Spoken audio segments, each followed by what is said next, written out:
Joining us now, two men who have been there on what is the biggest day of the home and away season at the MCG on multiple occasions. Absolutely. Two fullback superstars, Simon Prestigiacomo and Dustin Fletcher. Thanks for joining us on the Sunday Footy Show. Both your sides the first time in the top four. How exciting is this week in Anzac Day? Oh, for the Bombers it is. We've been obviously down the sort of bottom half for a while. So, yeah, big game, and it's going to be a fantastic day weather-wise. So hopefully the Bombers can go all right. And Presti, for you, you're still involved at Collingwood as well in an off-field role. Yeah, work in the commercial team with the merchandise, so have a bit of interaction with the game in terms of jumper design and that sort of stuff. So it's really interesting. Fletch, that first game, 1995, as I said, I was just a spectator my first year at the club, but playing in it, did you know what to expect driving to the ground that day? Oh, I was a bit of a spectator too, Llordo. I did have a great game, mate. But no, I didn't. And, just to see that footage and, for Sheeds to, he went straight to Bruce Ruxton and said, can we get something going on this particular day? And in the end, you don't like playing in draws, but this one just had some great feeling. I did an interview with Lee Matthews from the 3AW studios just before the football coverage on Friday night, and we were talking about this particular game, and he says of all the highlights that he's had in football, this one ranks right up there, which is a pretty big thing to say, isn't it, for someone like Lee Matthews? Oh, and it is, and as I said, I've played in a few draws, but that one was just, it had something about it. It was a lockout, all those things, and to see where it's come from then is pretty good. TJ, Llordo mentioned Kevin Sheedy's role in building the game, but Mick Malthouse has played an equal role in doing the same. Can you reflect on the impact that he has had? He's probably one of his most favourite days in terms of he just loved to go back and just teach us about the history.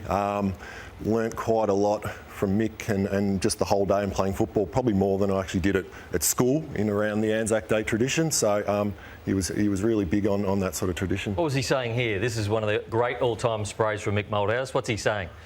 I think it's well done, guys. You're playing really well. I think keep up the good work. What happened was Nine was doing the coverage for that particular Anzac Day, and I was doing boundary, and I'd gone with the fact that he had actually ripped into Scotty Burns and was talking about, you'll be back at Williamstown, all this sort of stuff. Anyway, not long later, Scotty Burns was a guest on this show, and he just walked in and he looked at me and said, it wasn't me. Anyway, I think it was Shane Woden who might have been on the receiving end of that. Could well be. As long as it wasn't me, that's okay. Simon, when you look forward to Tuesday's game, a player wearing your famous old number 35, has already emerged in a very short time in Nick Dacos as being a star. The link with your number and how he wants to keep it, as opposed to what the club initially intended with it being the domain of the first player drafted each year. Yep. I guess he came to the club and sort of said, based on the history, his dad wearing it obviously, and just asked if he could keep it and wear it again. And I guess there's probably no better player to sort of, I guess, end the tradition and move forward in another sort of tradition. So he's had a great start to his career. No doubt it'll continue. So I was more than happy to sort of pass on the number to Nick.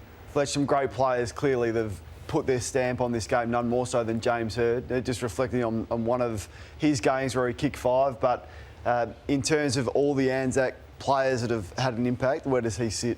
Oh, from an Essendon point of view, I think he's no doubt the number one. I'm not sure how many medals, it might be 2 or 3 medals he's won, but it's 3, and he rose to the occasion, whether it be kicking goals like that or just putting his head over the footy. So he was a big game player for sure. Absolutely, superstar. Now, Presti, there's an elephant in the room because I know you played on Llordo a lot, and on good authority, you got him on one of the Anzac days.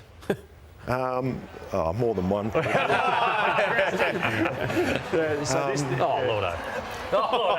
Get up, Llordo. Go, Okay, so let's ask the question. How many did you kick this day, Llordo? Well, I thought we were going to go to... The Zaharaka saved me because Presti held me goalless in 09. So he was all over me. Yeah, absolutely destroyed me. So you were fully fit? Yeah, I was... No, zero. You kicked none? Yeah, I kicked none. Okay. No goals. No goals against Presti in my last ever Anzac Day. But I also kicked 8 on him on a Friday night.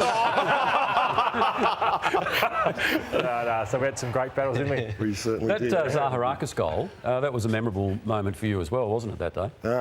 Till about the 25th minute mark of the last quarter it was, yeah. So about 200th game that game. So, yeah, it was looking like we were going to have a good win. And we all know what happened after that. Yeah, I'll look away because we're showing it again. Now, Brownie, one of our favourite pieces of vision that we play on the Sunday Footy Show happened on Anzac Day with our man, Matthew Llordo, and his real aggression. So we've just got to go to the tape and roll the slap.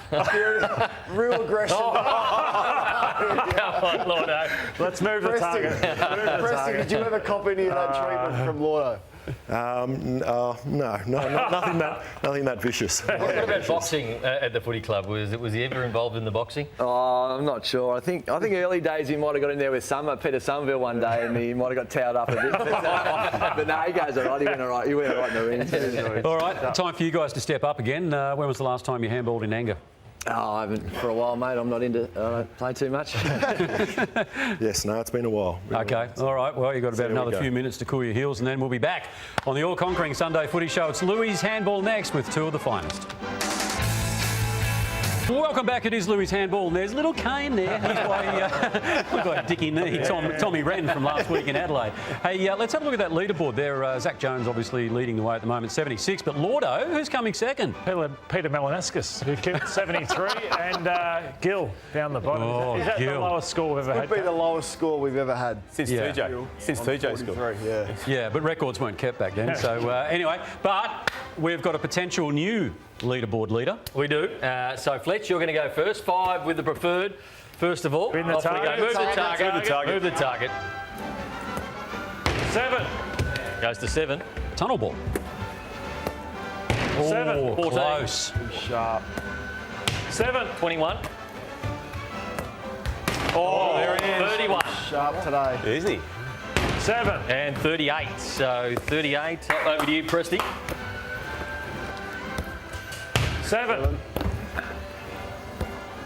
7. 14.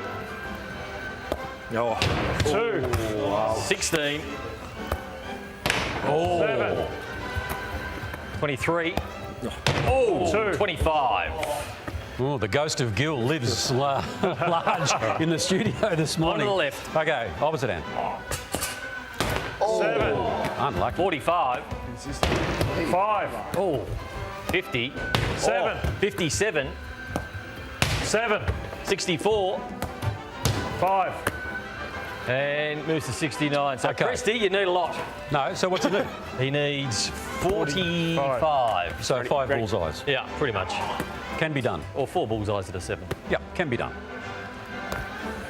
7. Unlucky. 32. 7. 39.